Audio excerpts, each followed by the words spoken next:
ওই যে বুড়িমার কথা মনে আছে, যে আমার নবীর রাস্তায় কাঁটা বিছিয়ে রাখতো?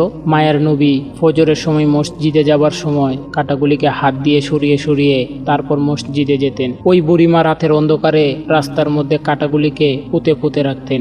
একদিন সর্বপ্রথম যেদিন নবীজি বুঝতে পারেন নাই, সেই দিন ওনার পায়ের তলা থেকে 40টার মতো বিষাক্ত কাঁটা তিনি বের করেছিলেন। আল্লাহু আকবার।